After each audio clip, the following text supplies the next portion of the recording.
बिस्मिल्लाहिर्रहमानिर्रहीम। याजूज मजूज दा वाक़या। यजूज माजूज दा कुछ जिक्र कुरान पाक च, कुछ अहादीस च। इहदा कुछ मुख्तसर वाक़या बयान करते हैं कि अल्लाह दे रसूल हुजूर नबी करीम सल्लल्लाहु तआला अलैहि वसल्लम ने इरशाद फरमाया कि याजूज माजूज दी जो दीवार है ਉਹਦੇ ਵਿੱਚ इतना सुराख हो गया है।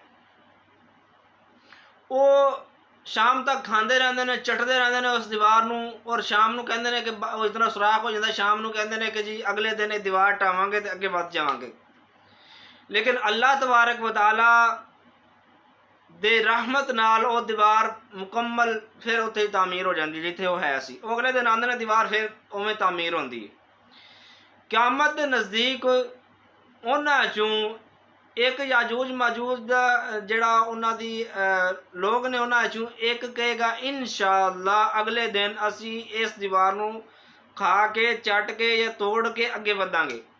और जिस टाइम वो अल्लाह तबारक व तआला ओदी जुबान ते इंशाअल्लाह जारी करेगा, वो दीवार उत्थे ही रुक जाएगी। अगले दिन आएंगे वो खाणगे ते गुजर के अगे आ जाएंगे दूसरे इंसानां नूं। वो ये वेख लो कि वह पहला ग्रोह जितों टपेगा ना, जो चीज़ होएगी वो तबाह बर्बाद करता जाएगा, खाता जाएगा। इतों तक के दरियावां का समुद्रां का पानी पी जाएंगे, नदियां खाली कर जाएंगे। जो दूसरा लश्कर दूसरा ग्रोह आएगा याजूज माजूज का, तो वो पानी वाली खुश्क जगह वेख के वो पी गए होंगे पहले जिहड़ा ग्रोह गुजरेगा। वो वेख के तो दूसरा ग्रोह ये आखेगा भी इत्थे पहले कदी पानी होंदा सी, कदी पानी होंदा सी। ठीक है, वो आएंगे कतलो गारत करेंगे। ठीक है, जिस टाइम पूरी दुनिया ते फैल जाएंगे, उस तो बाद उन्हें वो ये आखणगे कि दुनिया ते असीं गलबा हासिल कर लिया, दुनिया नूं असां फतह कर लिया, हुण आसमान वालियां नूं फतह करिए। लिहाजा वो अपने जो तीर ने वो आसमान नाल सट्टणगे, तो वो अल्लाह तबारक व तआला की कुदरत नाल वो तीर जिहड़े ने खून आलूद होकर वापस आएंगे। तो वो समझणगे असीं दुनिया भी फतह कर ली, आसमान भी फतह कर लिया। इस तो पहले असां जिक्र किया सी हज़रत ईसा अलैहिस्सलाम जिस टाइम दजाल नूं कतल करेंगे, बाद कुछ मामलात, उस तो बाद जिस टाइम याजूज माजूज निकलेंगे ना, तो हज़रत ईसा अलैहिस्सलाम अल्लाह तबारक व तआला हुक्म देगा तो वो जिहड़े मुसलमान बचणगे उन्होंने लैके कोई तूर गार दे विच चले जाणगे। अच्छा, वो कतलो गारत करेंगे। अच्छा, वो मुसलमान उत्थे चले जाएंगे तो इतना यानी कि वो भुख प्यास का गलबा होएगा कि ਉਹਦੇ ਵਿੱਚ जिक्र मिलता है किताबों के ਵਿੱਚ कि गां का सिर उन्होंने दुनिया ते उस नाल ਉਹਦੇ ਵਿੱਚ जो चीज़ां सब नाल ज़्यादा कीमती होएगा, यानी इतना मसाइल होणगे।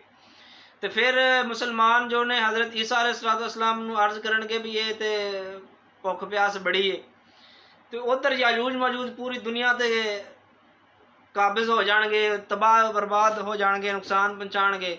फिर हज़रत ईसा अलैहिस्सलाम जिहड़े ने अल्लाह तबारक व तआला दी बारगाह दे विच दुआ करनगे, तो उन्हां दी दुआ कबूल होएगी। तो अल्लाह तबारक व तआला याजूज माजूज दी गर्दन दे विच एक कीड़ा पैदा करेगा। वो कीड़ा पैदा करेगा जिस कीड़े की वजह तो वो सारे याजूज माजूज मार जाएंगे। तो उन्होंने लाशा पूरी जमीन नूं घेर लैणगियां, पूरी जमीन जो उहदे ते पईयां होणगियां।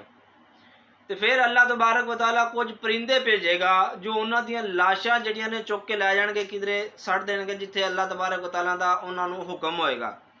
उस तो बाद फिर मुसलमान बाहर निकलणगे। तो किताबां दे विच लिखिया है कि उन्हां दे तीर तलवार नेज़े जो लकड़ा ने उन्हां दे हथियारां दी लकड़ा तीर हो गए या नेज़े हो गए या इस तरह के पाले वगैरह हो गए, वो जमा करके 7 साल मुसलमान वो बालणगे। इतना उन्हां कोल होएगा साजो समान जंग का। तो अल्लाह तबारक व तआला को अल्लाह तबारक व तआला दी बारगाह दे विच दुआ है कि सानू दजाल दे फितने तो, याजूज माजूज दे फितने तो, कबर दे फितने तो महफूज फरमाए। आमीन।